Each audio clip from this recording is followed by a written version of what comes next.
بسم الله الرحمن الرحيم. الحمد لله نحمده ونستعينه ونستغفره ونؤمن به ونتوكل عليه ونعوذ بالله من شرور أنفسنا ومن سيئات أعمالنا. من يهده الله فلا مضل له ومن يضلله فلا هادي له، وأشهد أن لا إله إلا الله وحده لا شريك له، وأشهد أن سيدنا ومولانا محمدا عبده ورسوله أرسله إلى الناس كافة بشيرا ونذيرا وداعيا إلى الله بإذنه وسراجا منيرا. صلى الله تعالى عليه وعلى آله وأصحابه وأزواجه وذرياته وبارك وسلم تسليما كثيرا كثيرا. أما بعد، أعوذ بالله من الشيطان الرجيم. بسم الله الرحمن الرحيم. قل هو القادر على أن يبعث عليكم عذابا من فوقكم أو من تحت أرجلكم أو يلبسكم شيعا ويذيق بعضكم بأس بعض. انظر كيف نصرف الآيات لعلهم يفقهون. وقال رسول الله صلى الله عليه وسلم: كلكم راع وكلكم مسؤول عن رعیته، او کما قال علیہ الصلوۃ والسلام. نہایت ہی عزت و احترام کے قابل حضرات علماء کرام، طلبہ عزیز، میرے دینی بھائیوں، بزرگوں، دوستوں اور پردے کے پیچھے سے سننے والی معزز خواتین، آج دنیا میں ایک کامن شکایت ہو گئی ہے. ہر ایک آدمی یہ کہتا نظر آتا ہے کہ ہمارے چھوٹے ہمارا سنتے نہیں ہیں. اساتذہ کو دیکھو تو وہ یہ شکایت کرتے نظر آتے ہیں کہ ہمارے شاگردوں نے ہمارا سننا چھوڑ دیا.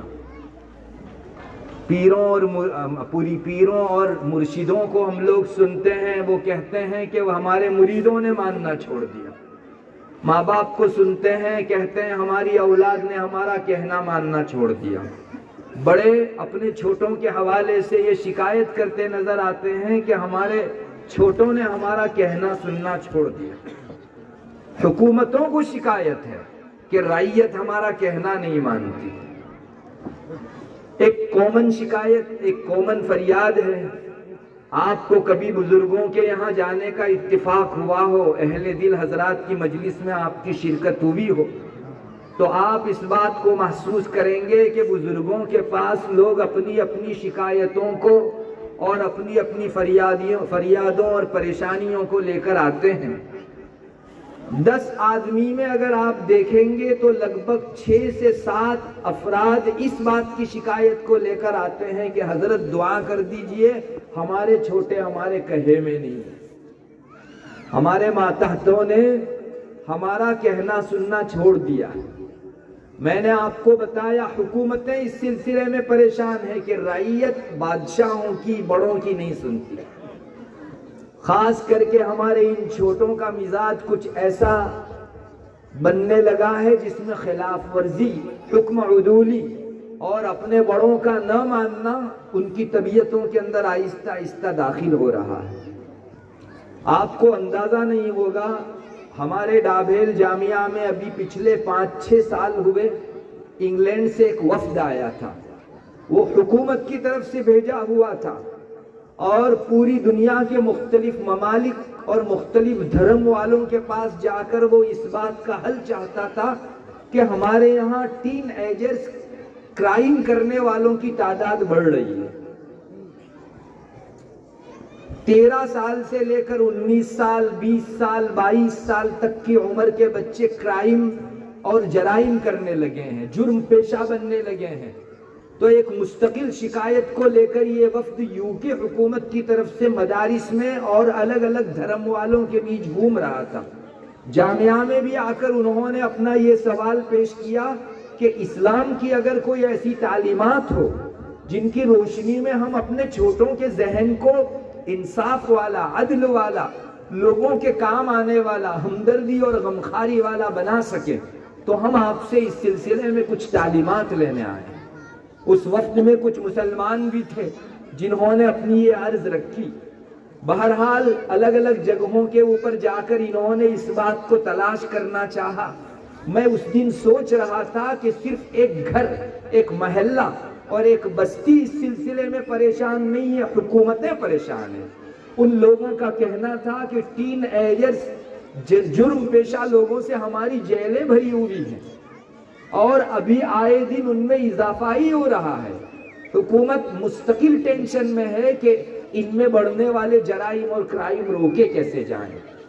الحمدللہ اسلام نے اپنے شروع دن ہی سے اس سلسلے میں ہم کو بہت بڑی رہنمائی، تعلیمات اور ہدایتیں ارشاد کر رکھی ہیں. اسلام کی بنیادی تعلیم یہی ہے کہ ہمارے بچے جب سے ہمارے گھر میں پیدا ہوں اسی وقت سے ان کی تعلیم اور تربیت کا آغاز کرو، شروعات کرو. یہ بچہ اپنے بچپنے میں اگر اپنی تعلیم و تربیت کا حق پائے گا انشاءاللہ بڑے ہو کر کبھی جرم پیشہ نہیں بنے گا، کبھی کریمنل نہیں بنے گا اور کبھی اپنے بڑوں کی ادب کو چھوڑنے والا نہیں بنے گا. اسلام نے بہت زور دیا ہے اور میرے جی میں تو آ رہا تھا کہ میں ان لوگوں کو کہوں کہ پہلے وہ چیزیں بند کرو جن چیزوں کے واسطے سے ہمارے بچے اپنے بڑوں کے حکم عدولی کرنا سیکھ رہے ہیں، باغی بن رہے ہیں. آپ کو میں آج کی اس مجلس کے اندر کچھ ایسے اسباب دکھانا چاہوں گا جن اسباب کی وجہ سے ہمارے بچوں کے ذہن بگڑ رہے ہیں. صحیح تعلیم و تربیت بچوں کو ملنے کے بجائے غلط تعلیم تربیت سے ہمارے بچوں کے ذہن و دماغ روشناس ہو رہے ہیں اور ان کے دماغ میں چاہی نہ چاہی ایسے نقوش پڑ رہے ہیں جن کی وجہ سے ان کے مزاج میں جرم آ رہا ہے، گنہگاری اور اپنے بڑوں کی خلاف ورزی کا مزاج پیدا ہو رہا ہے. میرے بھائیوں، ایک مسلمان ہونے کے ناطے ہم لوگوں کو تو سب سے پہلا علاج یہی کرنا چاہیے کہ ہم لوگ اپنے بڑوں کا کہنا ماننا شروع کریں. ایک دستور ہے دنیا کا کہ جب آدمی اپنے بڑے کا نہیں مانتا تو ہمارے چھوٹے بھی ہم بڑوں کا نہیں مانتے. قرآن کریم یہ دستور دکھاتا ہے. آپ اپنے چھوٹوں سے شکایت کرتے ہیں تو پہلے اپنے بڑوں کے ساتھ اپنا رشتہ درست کیجئے. اور ہمارا بڑا ہمارا رب ہے.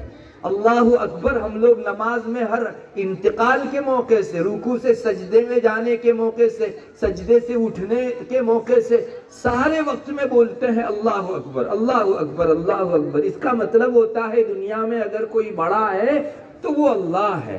تو ہم لوگوں نے اپنے رب سے رشتہ بگاڑ رکھا ہے. تو ہم چھوٹوں کا رشتہ جب بڑوں سے بگڑا تو ہمارے چھوٹوں کا بھی ہم بڑوں سے رشتہ بگڑ گیا. اس لیے آپ کو اپنے چھوٹوں کو قابو میں لانے سے پہلے خود کو اپنے بڑے کے قابو میں دینا پڑے گا. ہمارے رب کے احکام کی فرما برداری ہم لوگوں کو اوڑھنی پڑے گی. ہماری زندگیوں میں اللہ تعالیٰ کے احکام کی پابندی لانی پڑے گی. انشاءاللہ آٹومیٹک اس کا سیدھا اثر ہمارے چھوٹوں کے اوپر پڑے گا اور یہ بغیر کچھ کہے ہوئے آپ کی ماننا شروع کریں گے. قرآن کریم میں ایک دعا پیغمبروں کی آئی ہے. قرآن کریم یہ سکھاتا ہے وَأَصْلِحْ لِي فِي ذُرِّيَّتِي إِنِّي تُبْتُ إِلَيْكَ وَإِنِّي مِنَ الْمُسْلِمِينَ. اس دعا کا مطلب ہوتا ہے، دعا مانگی جا رہی ہے اللہ میری ذریت میں اچھائی پیدا کر، ان میں صلاح درستگی پیدا کر، ان میں ماننے کا جذبہ اور نیکی اور خوبی پیدا کر. وَأَصْلِحْ لِي فِي ذُرِّيَّتِي إِنِّي تُبْتُ إِلَيْكَ وَإِنِّي مِنَ الْمُسْلِمِينَ. اے اللہ میں تیرے حضور میرے گناہوں کی توبہ کرتا ہوں اور میں سب سے پہلے تیرا ماننے والا بنتا ہوں. یہاں دو چیزیں گنوائی گئی، ایک تو اپنی اولاد کی بھلائی کی دعائیں انسان سے کروائی گئی اور دوسرے نمبر پر انسان سے توبہ کروائی جا رہی ہے اور یہ بلوایا جا رہا ہے کہ اللہ میں تیری ماننے والا بن جاتا ہوں. وَإِنِّي مِنَ الْمُسْلِمِينَ. میں تیری ماننے والا بن جاتا ہوں. علماء نے لکھا ہے کہ ان دونوں میں جوڑ یہ ہے کہ بندے کو یہ سکھایا جا رہا ہے کہ تم اپنے رب سے توبہ کر کے پہلے رشتہ سیدھا کرو اور تم ماننے کا عزم اور عہد کرو تو انشاءاللہ تمہارے چھوٹوں میں صلاح آئے گی، فلاح آئے گی، خوبیاں آئے گی، بھلائی آئے گی. آٹومیٹک بغیر کچھ کہے ہوئے ان اولاد کے اندر اپنے بڑوں کے، ماں باپ کے، گارجینوں کے، وڈیلوں کے، ولیوں کے ماننے کے جذبات پیدا ہوں گے. بہت گہرائی رکھتی ہے یہ دعا اپنے اندر. ایک دعا بھی ہے اور ساتھ ساتھ میں ایک پیغام بھی ہے. میرے بھائیوں اسلام ہمیں یہ تعلیم دیتا ہے، اگر ہمارے بیچ ایسے ماں باپ موجود ہیں کہ جن کو اپنے چھوٹوں سے شکایت ہے، تو میں ان کی خدمت میں یہ بہترین فارمولہ پیش کروں گا کہ آپ اپنے رب سے رشتہ درست کر لیں۔ انشاءاللہ کل تک آپ نے سال بھر محنت کی، بچے قابو میں نہیں آئے، صرف 1 مہینہ آپ اپنے رب سے رشتہ درست کر کے دیکھ لیں، اگر یہ بچہ آپ کا کہتا نہ مانے تو مجھ کو آ کر آپ کہیے۔ قرآن کا دستور ہے، اس میں شوا ہو ہی نہیں سکتا۔ جن جن لوگوں نے اس علاج کو اپنایا ہے، ان کی اولاد، ان کے ماتحت ہمیشہ ان کے کہے کے اندر آنے ہی لگے ہیں۔ بات در حقیقت یہ ہے کہ جب انسان اپنے رب کو ناراض کرتا ہے تو اللہ تعالیٰ کے ہاتھ میں سب کے دل ہیں، اللہ تبارک و تعالیٰ سب کے دلوں کے مالک ہیں، تو چھوٹوں کے دل اپنے بڑوں سے پھیر دیتا ہے۔ ایک بزرگ نے بہت پتے کی بات کہی ہے کہ میرا رب ناراض ہے، اس کا اندازہ میں اپنے چھوٹوں کے بیہیویئر سے کر لیتا ہوں، اپنے چھوٹوں کے سلوک سے کر لیتا ہوں۔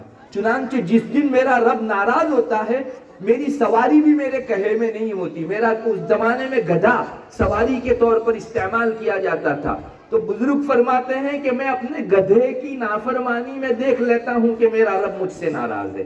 میرے گھر کے چھوٹے بپھر گئے ہیں، میری اولاد اور میرے لڑکے اور میری لڑکیاں میرا کہنا نہیں مانتے، تو مجھے اندازہ ہو جاتا ہے کہ میرا رب ناراض ہے۔ یہ آئینہ ہے جس کے اندر میں اپنا منہ دیکھ لیتا ہوں۔ اور اللہ تعالیٰ نے قرآن کریم کے اندر ایک اعلان فرمایا ہے، میں نے شروع میں آپ کے سامنے جو آیت کریمہ تلاوت کی، بہت زبردست آیت ہے، اور جس نے اس آیت کے گر کو سمجھ لیا، انشاءاللہ ان کی اولاد ان کے کہے میں ہو جائے گی۔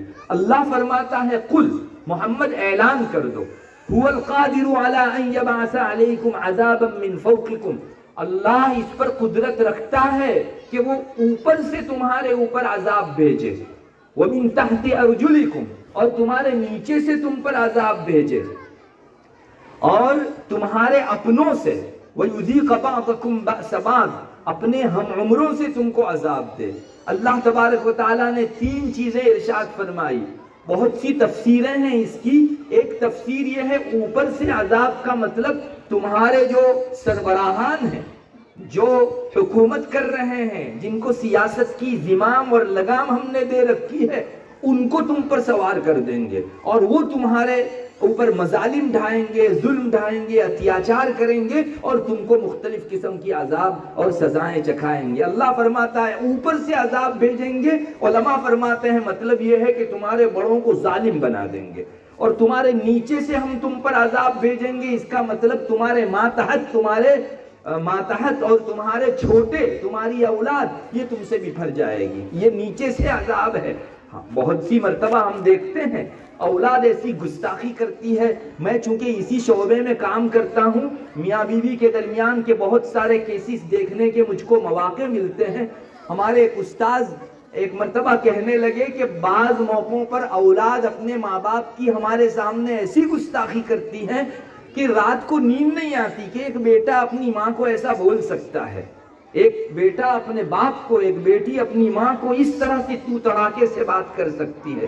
واقعہ یہی ہے کہ چھوٹوں میں بپھرنے کا اور خلاف ورزی کا اور جرم پیشہ ہونے کا مزاج اللہ پیدا کر دیتے ہیں سزا کے طور پر، اور تمہارے ہم عمروں سے بھی سزا دلوائیں گے، تو بڑوں سے، چھوٹوں سے اور ہم عمروں سے ہم تم کو سزا دلوا سکتے ہیں۔ یہ کون سی سزا ہے؟ تم نے مجھ سے رشتہ توڑا تو تمہارے چھوٹے بھی تم سے رشتہ توڑیں گے۔ میرے بھائیوں، سب سے آسان علاج تو یہی ہے کہ ہم اپنے اوپر سے شروعات کریں۔ میں اپنے رب کا کامل 100% فرما بردار بن جاؤں، اللہ کی ماننے والا بنوں، 5 وقت کی پکار پر دوڑ کر اللہ کے یہاں نماز پڑھنے کے لیے جانے والا بنوں، اس نے جن چیزوں سے روکا ہے اس سے رکنے والا بنوں، اور جن چیزوں کے کرنے کا حکم دیا ہے ان کو محبت سے، اللہ کے عشق میں، اس کی عقیدت کے اندر انجام دینے والا بنوں۔ انشاءاللہ آپ دیکھ لیں گے اس آیت کریمہ میں یہی دکھایا جا رہا ہے کہ اللہ اگر اوپر نیچے اور اپنے ہمدرجہ لوگوں سے سزا دے سکتا ہے تو ان کے ذریعے سے انعامات سے بھی نواز سکتا ہے۔ اس لیے ہم لوگوں کو اپنے رب سے رشتہ درست کرنے کی ضرورت ہے۔ میرے بھائیوں، میں ایک چیز آپ کو نفسیاتی طور پر، سائیکولوجک زاویے سے یہ بتاؤں گا کہ ہماری اولاد ہمارے گھر میں ہمارے سلوک کو دیکھ کر بہت کچھ سیکھتی ہے۔ ہم اپنی زبان سے ان کو جو تعلیم دیتے ہیں اس کے مقابلے میں ان بچوں کو اپنے ماں باپ کے بیہیویئر سے، ان کے سلوک سے، ان کے برتاؤ سے بہت کچھ سیکھنے کو ملتا ہے۔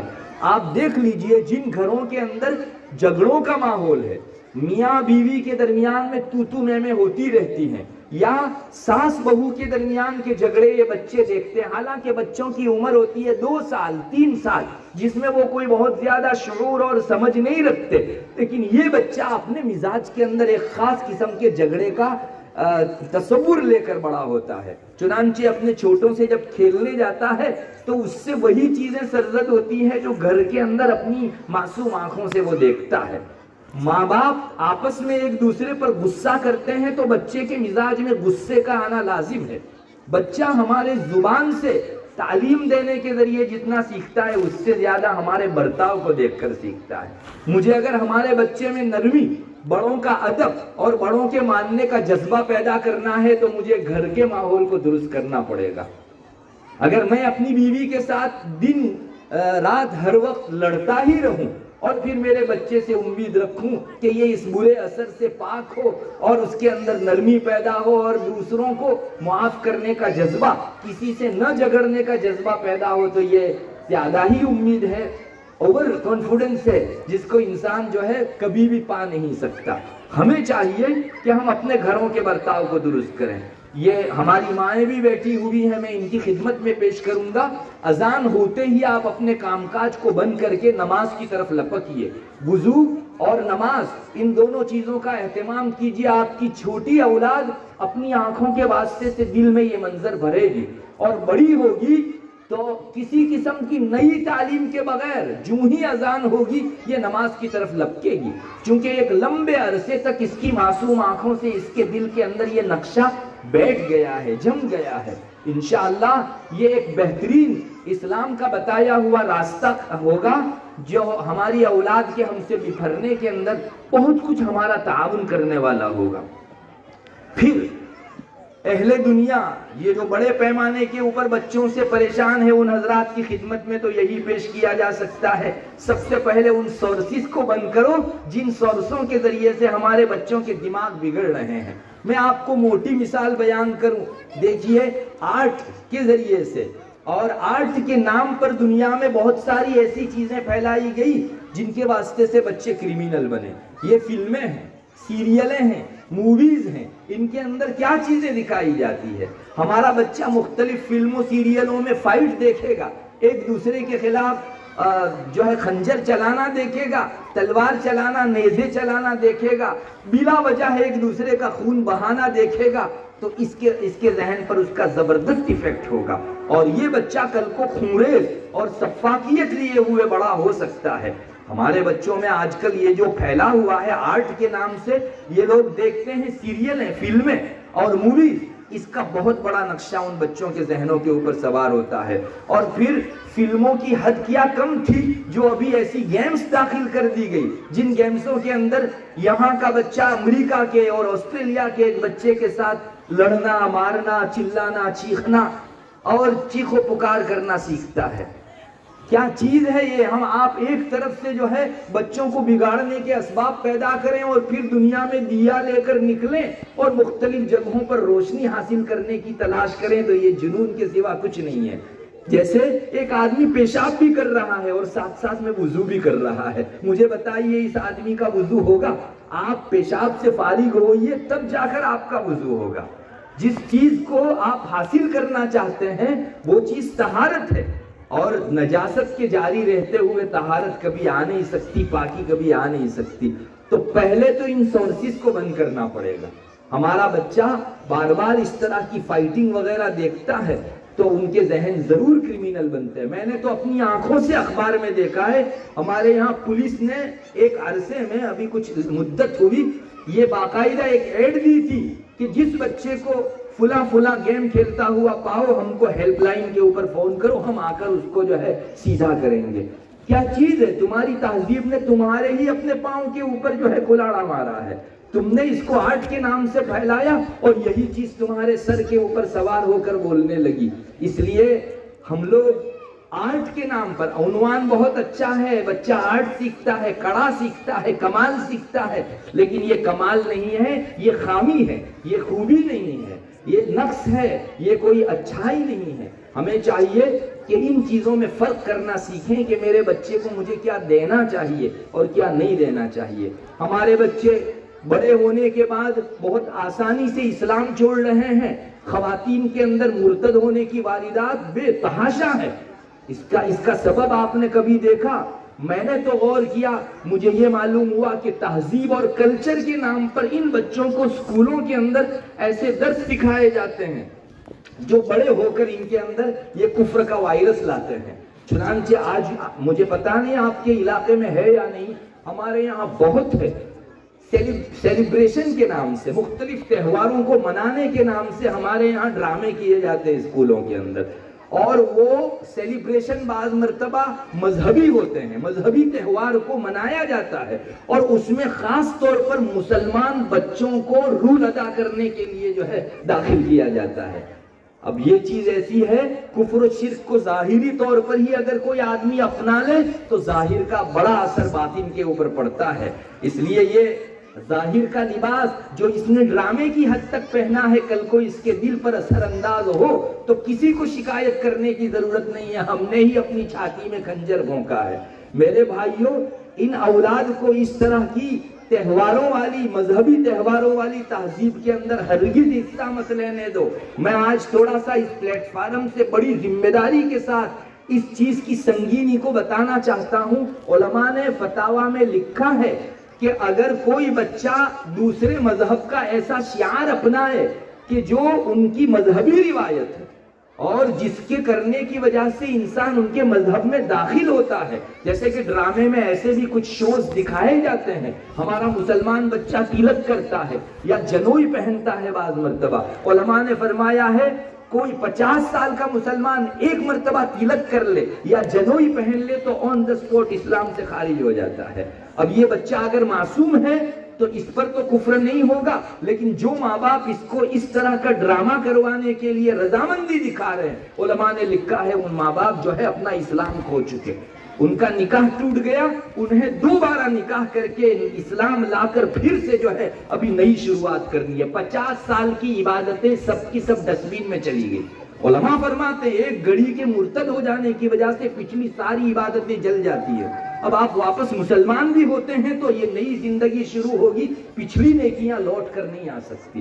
اللہ اکبر، ہم تہذیب اور کلچر سکھانے کے نام سے کتنا مہنگا سودا کر رہے ہیں۔ علماء نے لکھا ہے جو ٹیچر، جو پرنسپل اس طرح کے مذہبی تہواروں کے لیے مسلمان بچوں کو جو ہے تیار کرتا ہے اور ان کے اس کام کے اوپر اپنی رضامندی بتاتا ہے، وہ مسلمان ٹیچر بھی کفر اختیار کر گیا اور اس پرنسپل بھی جو ہے کفر اختیار کر گیا۔ بہت مہنگا سودا ہے۔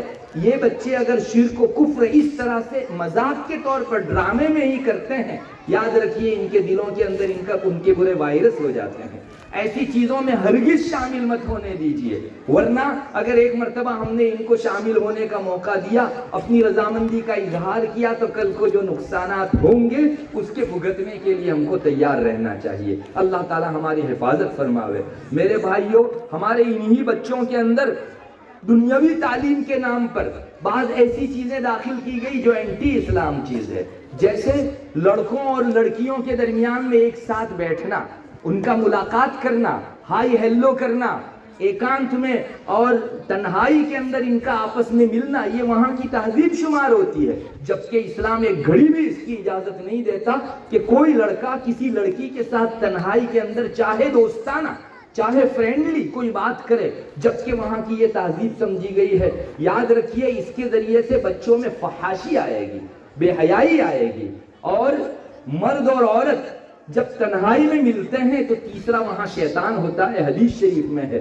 یہ منظر ایسا ہے جس کی وجہ سے آج اولاد اپنے ماں باپ کے کہے میں نہیں ہے۔ میں آپ کو معاشرے کا ایک زندہ نقشہ دکھا دوں۔ ہمارے یہاں اب حال یہ ہو گیا ہے کہ ارینجمنٹ نکاح کرنے والے لوگوں کے لیے لڑکیاں ملنا مشکل ہو رہا ہے۔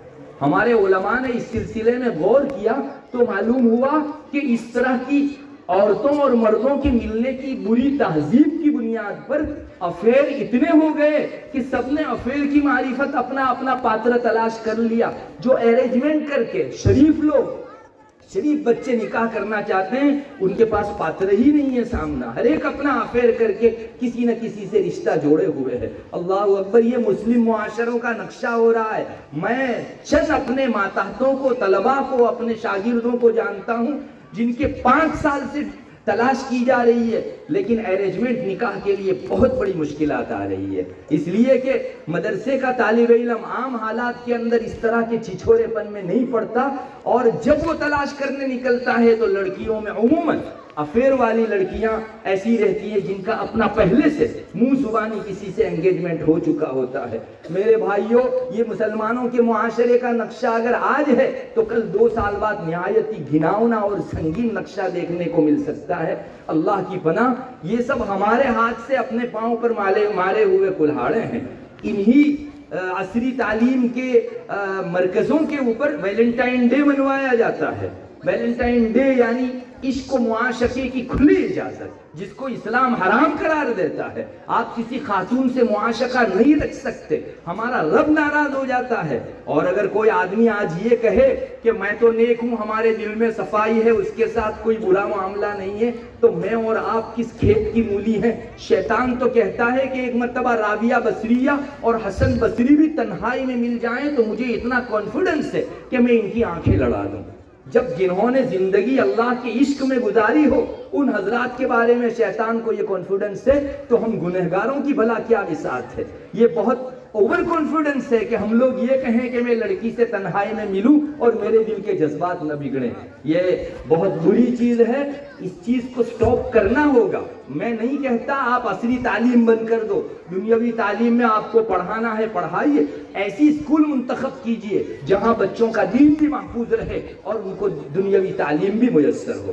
ورنہ میرے بھائیوں، تہذیب اور کلچر کے نام پر، آرٹ کے نام پر اور ہمارے بچوں کو دنیاوی تعلیم میں آگے بڑھانے کے نام پر ہم بہت مہنگا سودا کر رہے ہیں. یہ اولاد 10 سال کے بعد جس منزل پر پہنچے گی اس منزل کا ہم لوگ اندازہ نہیں کر سکتے. یہ اپنے ماں باپ کی باغی اور طاغی اور بغاوت کرنے والی، دشمناوت کرنے والی، ماں باپ سے کینہ کپٹ رکھنے والی اولاد سامنے آ سکتی ہے. اللہ تبارک و تعالی ہم کو اس نتیجے کے سامنے آنے سے پہلے ہی سنبھل جانے کی توفیق عطا فرماوے. میرے بھائیوں، مزید آگے بڑھیں. دنیا کے اندر آزادی کے نام پر ہماری اولاد کو بے ادبی سکھائی جا رہی ہے. آپ کو بھی اندازہ ہوگا بہت سے ایسے گھرانے دیکھے گئے جہاں بچے نے آنے والے مہمان کو سامنے جواب دے دیا. ماں باپ خوش ہوتے ہیں اور کہتے ہیں کہ دیکھو کتنا فری ہے، کسی کو بھی کچھ ادھار رکھتا ہی نہیں، کسی کا منہ کے اوپر جو ہے اس کو جواب دے دیا کرتا ہے. جب ماں باپ اپنے بچے کی بے ادبی پر اس طرح سے تعریف کریں گے تو مجھے بتائیے یہ بچہ بڑے ہو کر بڑوں کا گستاخ نہیں ہوگا؟ جبکہ رسول اللہ صلی اللہ علیہ وسلم کی تعلیم ہے، آپ نے فرمایا ہے من لم یعقر کبیرنا ولم یرحم صغیرنا فلیس منا. جس نے اپنے بڑوں کی تعظیم نہیں کی اور جو بڑے اپنے چھوٹوں پر رحم نہ کریں تو یہ لوگ مسلمانوں کی جماعت میں سے نہیں ہیں. بعض مرتبہ ان کو جرأت کے نام پر، حوصلوں کے نام پر ایسے ناٹک کروائے جاتے ہیں، نوٹنکیاں کروائی جاتی ہیں اور ایسے ڈرامے ان سے کروائے جاتے ہیں جس میں چھوٹا بڑے کو ڈانٹ رہا ہے اور چھوٹا بڑے کی مذاق اڑا رہا ہے. یاد رکھیے یہ بے ادبی ہے. بچہ آج تو ڈرامے کے طور پر کر رہا ہے لیکن اس کو اچھا سمجھ کر کل اپنی عملی زندگی میں اس کو لے آئے گا.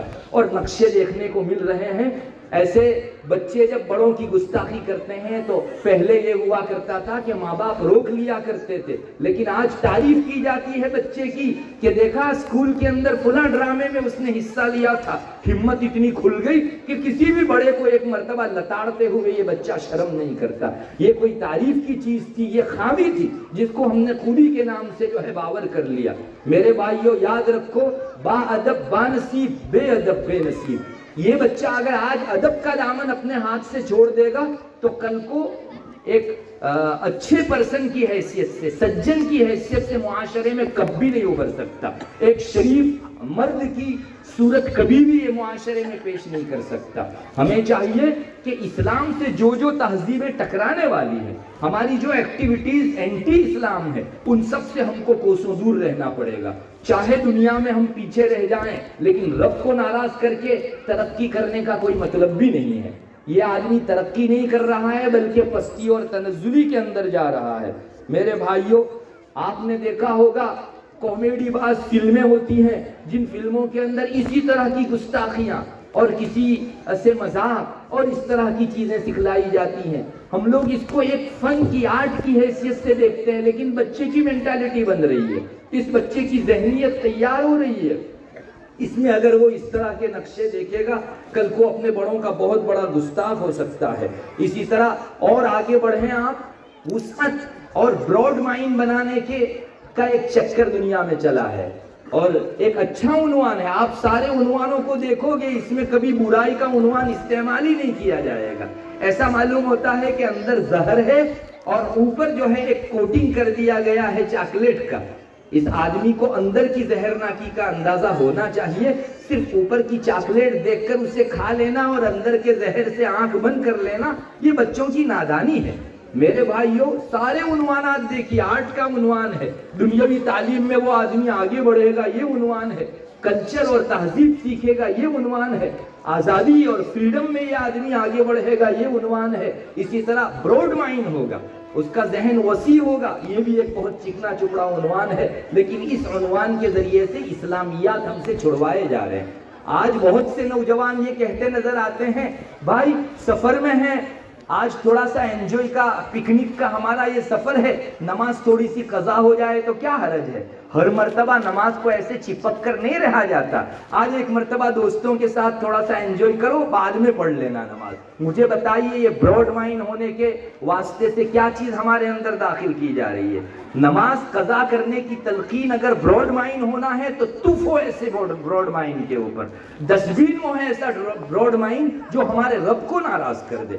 میرے بھائیوں، تانا دیا جاتا ہے جو نماز کا اہتمام کرنے کے لیے اپنے دوستوں کے بیچ درخواست کرتا ہے کہ مجھے 5 منٹ کے لیے نماز کا موقع دو، تو کہا جاتا ہے کہ زمانے کا بہت پارسا اور بہت ہی نیک شخص آ گیا جو اپنے دوستوں کا ساتھ چھوڑ کر نماز کے لیے جا رہا ہے۔ ارے براڈ مائنڈ رہو، اپنے دماغ میں وسعت پیدا کرو۔ اللہ اکبر، یہ مسلمان نوجوان بولتا ہے اور سامنے والے کو تانے کی شکل میں بولتا ہے۔ یہ وہ عنوانات ہے جہاں سے ہمارے معاشرے میں بہت تیزی سے برائیوں کا سیلاب امڑتا چلا آ رہا ہے۔ اگر اس پر بروقت قابو نہیں پایا گیا تو مسلم معاشرہ بحیثیت معاشرے کی چوپٹ ہو سکتا ہے۔ یعنی کھڑے ہمارے مسلم معاشرے میں انگریزیت چلتی پھرتی نظر آ سکتی ہے ہم کو، کہنے کو یہ مسلم معاشرہ ہوگا، لیکن ان کی تہذیب، ان کا رہن سہن، ان کا وضاقتہ، ان کا ملنا جلنا، یہ سب گوروں کا سا اور غیروں کا سا ہو جاوے گا۔ اللہ کی پناہ، ان چیزوں کے اوپر ہم کو قابو پانے کی ضرورت ہے۔ ہمارے بچوں کو براڈ مائنڈ کے نام سے اس طرح کی چیزیں مت چھڑوائیے۔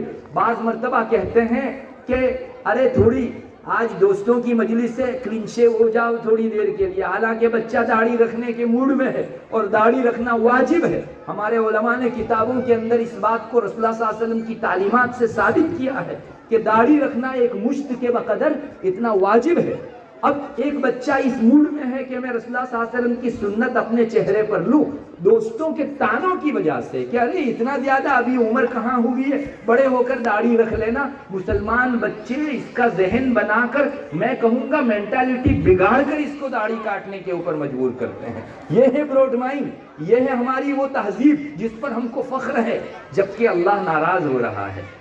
ایک مرتبہ رسول اللہ صلی اللہ علیہ وسلم کی خدمت کے اندر 2 مجوسی اور پارسی لوگ آئے، دونوں کلین شیو تھے۔ آپ صلی اللہ علیہ وسلم نے اپنا رخ مبارک پھیر لیا، دیکھا نہیں ان دونوں کو۔ علماء فرماتے ہیں کہ آپ صلی اللہ علیہ وسلم کی ناراضگی کی بات تھی کہ اس آدمی کو رسول اللہ صلی اللہ علیہ وسلم دیکھنا نہیں چاہتے۔ میرے بھائیوں، میں کہنا یہ چاہتا ہوں کہ ایک آدمی گناہ کرے، اپنی حد تک رکھے، ایک گناہ ہے، لیکن میں کسی کو ترغیب دوں، کسی کو تلقین کروں، کسی کو تانا دوں اور وہ اچھائی پر ہے اور اس کو اچھائی سے پھیر دوں، یہ ڈبل جرم ہے۔ مجھے تو اس کو بغاوت ہی کہنے کو جی چاہتا ہے کہ یہ اللہ سے بغاوت ہے۔ آپ اپنے گناہ اپنی حد تک رکھیے، گناہ کی اشاعت مت کیجیے، اس کا پھیلاوا ہرگز ہماری طرف سے نہیں ہونا چاہیے۔ بعض مرتبہ ہماری خواتین جو اس طرح کی سہیلیوں کے ساتھ ہوتی ہیں ان کو تانا دیا جاتا ہے کہ آج ایک دن کے لیے پکنک کے واسطے تم کو پردہ نکالنا پڑے گا. اتنی تنگ نظر اور اتنی زیادہ جنوانی اور قدامت پسند کیوں بن جا رہی ہو؟ پردہ نکالو ہمارے ساتھ، آج تم کو پردہ نکالنا پڑے گا، گھومنا پڑے گا. اور اس طرح کی تان و تشنیع کے ذریعے سے ایک پردے کا موڈ رکھنے والی خاتون کے چہرے سے پردہ اتروایا جاتا ہے.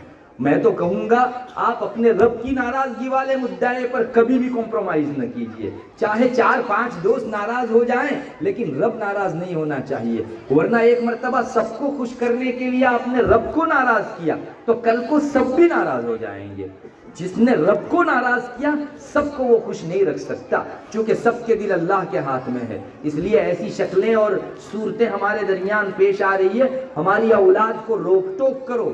گھروں کے اندر اس طرح کا ماحول اگر کریٹ ہو رہا ہو کہ جس سے نئی تہذیب کی روشنی میں ہمارے بچوں کی آنکھیں چکا چون ہو رہی ہو تو ان بچوں کو روکو ٹوکو.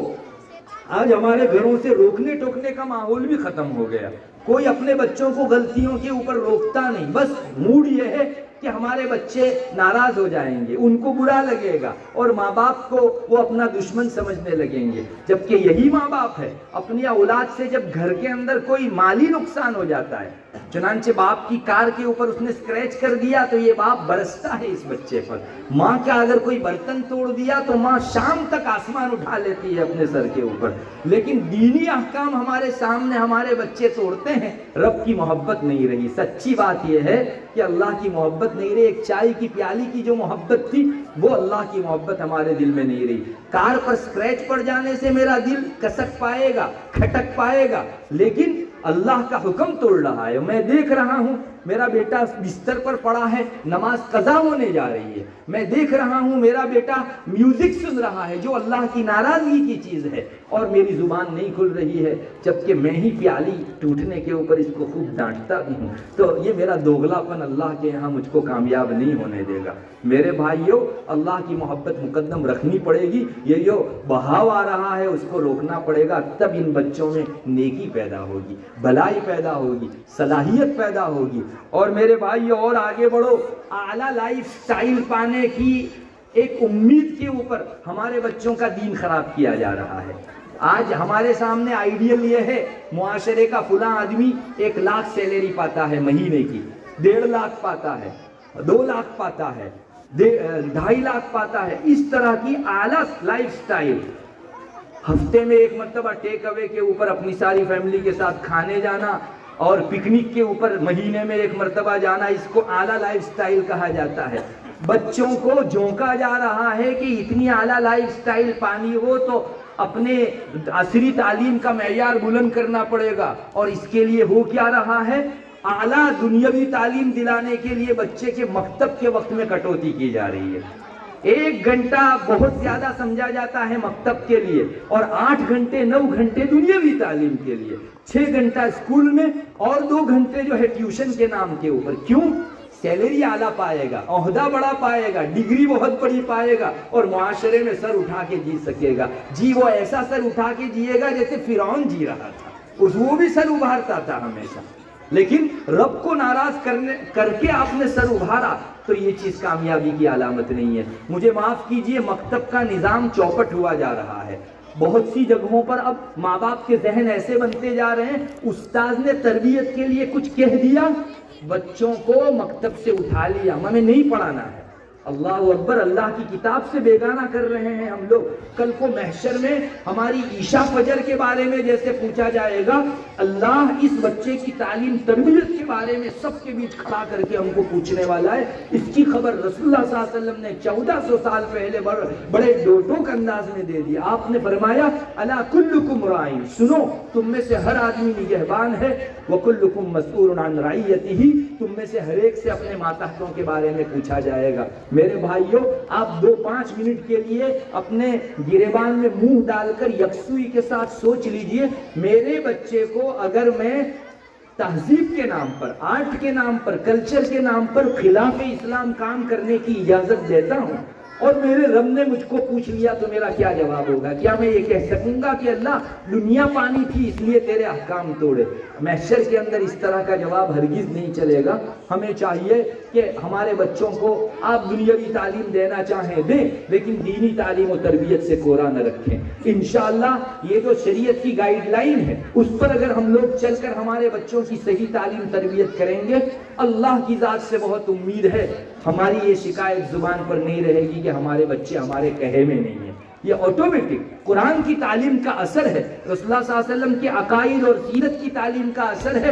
بچے کا ذہن بنتا ہے، اس کی مینٹالٹی بنتی ہے، چاہی نہ چاہی اپنے بڑوں کے ماننے کا جذبہ اس میں پیدا ہوتا ہے، لیکن اس کے لیے ٹریک اپنانا پڑے۔